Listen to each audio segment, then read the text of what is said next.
Alhamdulillah, wassalatu wassalamu ala rasulillah, amma ba'd. Teman-teman rahimakumullah, banyak yang berkomentar tentang masalah sorban, terkhusus seperti sorban yang sedang saya kenakan ini.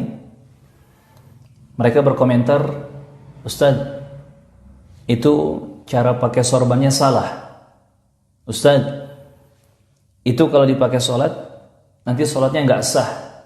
Karena katanya jidatnya terhalangi dengan kain sorban, tidak langsung mengenai tempat sujud. Teman-teman rahimakumullah, komentar-komentar seperti ini sebetulnya datang dari orang-orang yang mereka tidak memiliki alasan ilmu yang ilmiah dalam berbicara. Dan bisa kami katakan bahwa komentar-komentar seperti itu muncul dari orang-orang yang kurang piknik mungkin ya. Kurang piknik dalam ilmu fikih. Subhanallah. Teman-teman rahimakumullah, hendaknya kita sebagai muslim ataupun muslimah ketika akan berkomentar sesuatu, hendaknya kita kuasai dulu ilmunya. Dan berkaitan dengan ilmu fikih dalam hal sesuatu yang menghalangi jidat atau kening ketika bersujud, di sini para ulama berselisih pendapat. Pendapat pertama, sebagaimana pendapat madhab Syafi'iyah, dan ada satu riwayat juga dari pendapat Ahmad, mereka mengatakan bahwa jidat ketika sujud itu harus langsung mengenai tempat sujud, tidak boleh terhalangi oleh apapun. Ini satu pendapat.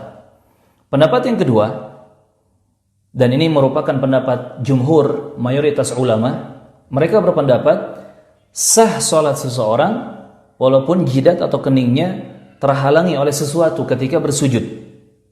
Jadi tidak ada masalah ketika jidat atau keningnya terhalangi oleh sesuatu ketika sujud, mau dengan sorban, mau dengan peci atau kufiyah atau apapun itu yang menghalangi jidat dan kening mereka ketika sujud sehingga tidak langsung mengenai tempat sujud, ini tidak ada masalah dan sah-sah saja sholatnya. Ini pendapat jumhur mayoritas ulama.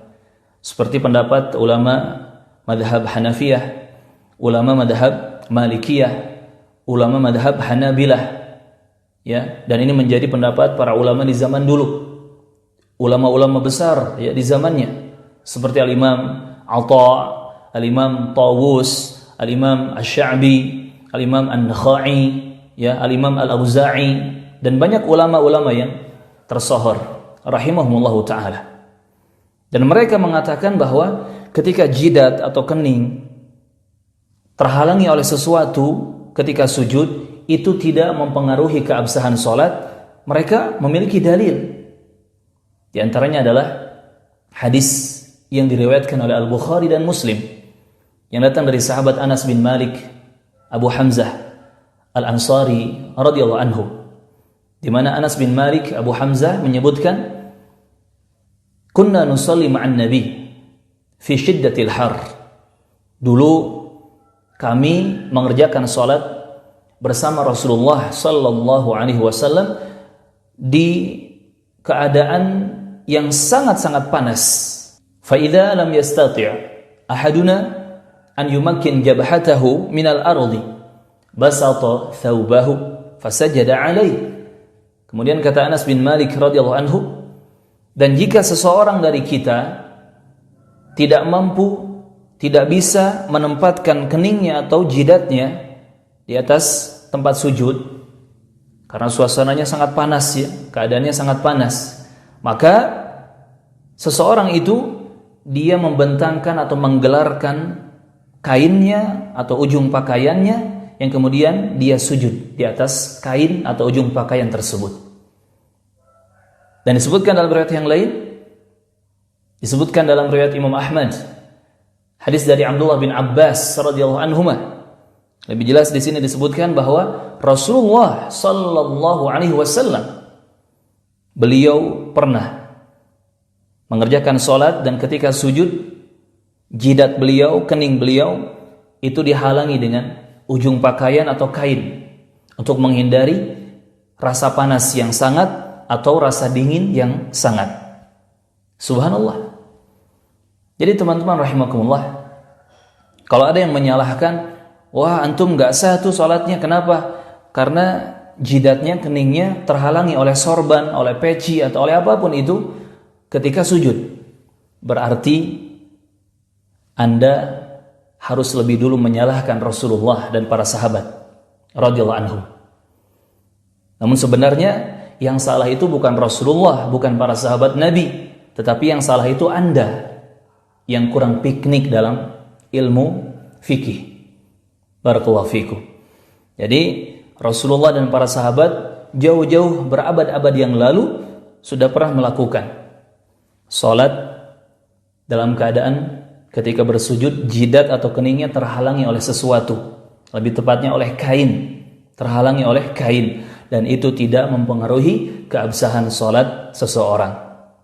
Teman-teman rahimakumullah. Dan kalau ada seseorang beralasan lagi, iya tapi itu kan jidat ini anggota sujud. Sama seperti dua telapak tangan, jidat, hidung itu harus menempel, kena ke tempat sujud, tidak boleh terhalangi oleh apapun. Teman-teman rahimakumullah, coba kita berpikir cerdas di sini. Kita gunakan akal pintar kita. Ternyata anggota sujud itu bukan hanya dua telapak tangan, bukan hanya jidat dan hidung, tetapi juga apa? Telapak kaki atau ujung jemari, ya tepatnya ujung jemari yang menjadi telapak kaki. Kemudian lutut, ya kedua lutut kita. Itu kan anggota sujud. Ya. Telapak kaki yang ujung jemarinya itu harus menempel ketika sujud. Lutut juga harus menempel, termasuk dua telapak tangan, jidat dan hidung. Nah, kalau ternyata dipaksakan jidat tidak boleh dihalangi oleh sesuatu apapun, bagaimana keadaannya dengan lutut kita?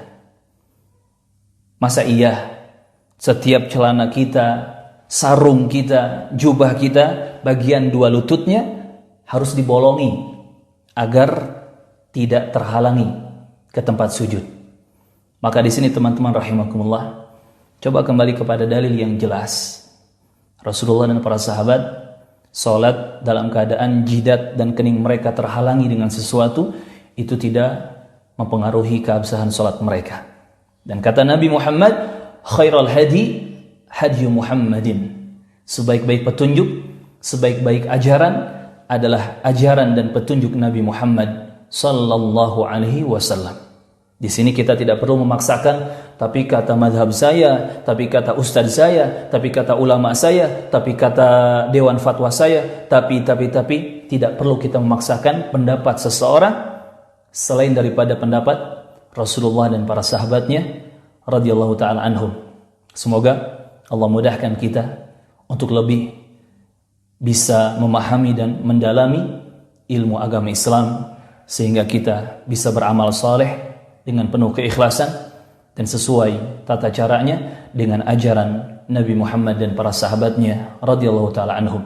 Mohon maaf jika ada bahasa yang kurang enak didengar. Semoga Allah mengampuni kita semua. Assalamualaikum warahmatullahi wabarakatuh.